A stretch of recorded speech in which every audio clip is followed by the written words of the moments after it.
السلام علیکم بھائی جان کیسے ہیں آپ؟ ٹھیک ہیں؟ جس نے تم کو جان لیا، غم کو سکون مان لیا، جانتے ہو وہ ہے کون؟ آپ کے ہمارے پیارے جونز۔ آج ہم بات کریں گے جناب مرشد دی لیجنڈ جون ایلیا صاحب کے بارے میں۔ اور جون ایلیا صاحب جو دکھی دلوں کی آواز ہے، غم کا ایسا ساز ہے، نوجوانوں کی پیاس ہے، اور آج ہمارے ساتھ ہیں۔ چلیں شروع کرتے ہیں۔ جون ایلیا صاحب کی اگر پوئٹری کی بات کریں تو اس کے تو مختلف اسپیکٹس ہیں، ٹھیک ہے۔ اس کے پیچھے ایک ڈرائیونگ فورس بھی ہے جو ان کی ہسٹری ہے پیچھے پوری، ٹھیک ہے، جس کا امپیکٹ ان کی شاعری کے اندر نظر آتا ہے۔ لیکن آج سینٹرل پوائنٹ جس کے اوپر میں بات کرنا چاہتا ہوں کہ جون کی پوئٹری کے اندر ایسی کون سا سینٹرل تھیم ہے کہ جو ایک آج کے نوجوان کو اٹریکٹ کرتا ہے، ٹھیک ہے، اور آج کے ہر اس دکھی بندے کو اٹریکٹ کرتا ہے کہ جناب جس کی وجہ سے جون کی طرف لگاؤ بڑھتا گیا، کیونکہ یہ اور جون کی طرف مائل ہونے کی سب سے بڑی وجہ میں ان کا ایک ہسٹوریکل بیک گراؤنڈ بھی ہے۔ اگر اس کو آپ دیکھیں تو 1931 کے اندر امروہہ کے اندر پیدا ہونے والا شاعری کا یہ سورج ایک ایسے خاندان کے اندر پرورش پائی کہ جہاں پہ والد بھی ادب سے تعلق رکھنے والا، بائی بھی شاعر، دادا بھی شاعر، تو چونکہ شاعری تو جیسے وراثت میں ہی مل گئی ہو، اور اوپر سے جون شروع سے ایک عاشقانہ طبیعت اور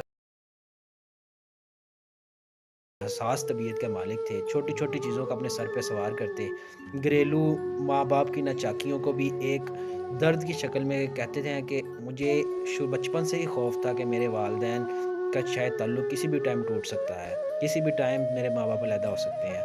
تو یوں ایک حساس طبیعت کا اندازہ اس بات سے بھی لگایا جا سکتا ہے۔ لڑکپن میں پہلا عشق کیا لیکن اس سے اظہار عشق نہ کیا، اور جب اس کی شادی ہوگی لڑکی کی تو اس کا پہلا مینٹلی سیٹ بیک جو ہے وہاں سے ملا ان کو۔ اس کے بعد ایک خیالی لڑکی سے پیار کرتے رہے جن کو فارحہ کے نام سے یاد کرتے ہیں۔ پھر 1947 کی پارٹیشن کے بعد جب والدین فوت ہو گئے تو یہ ہندوستان چھوڑ کے پاکستان آ گئے، حالانکہ وہ آنا نہیں چاہتے تھے۔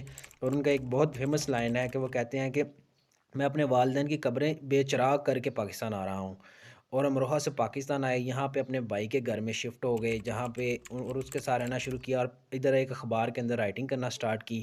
اس کے علاوہ ان کی جناب ادھر ایک ملاقات ایک خاتون سے ہوتی ہے جن کا نام زاہدہ ہینا ہے۔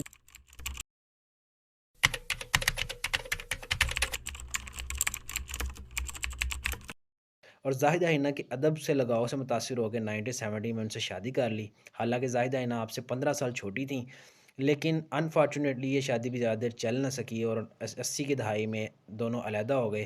جون صاحب کے ان میں سے 3 بچے ہیں، اور جون صاحب ایک ویل کوالیفائڈ پرسن ہے، اردو عربی پہ ان کو فل مہارت حاصل تھی، اور جناب علی اس کے علاوہ اردو ترقی بورڈ میں اردو لغت پہ کام کیا انہوں نے، اور ملٹیپل ادر ادبی خدمات بھی سر انجام دیں۔ آئیے ان کی شاعری کے تجزیے کے لیے کچھ شعر دیکھتے ہیں۔ شروع کرتے ہیں ان کے کچھ اشعار سے ہی۔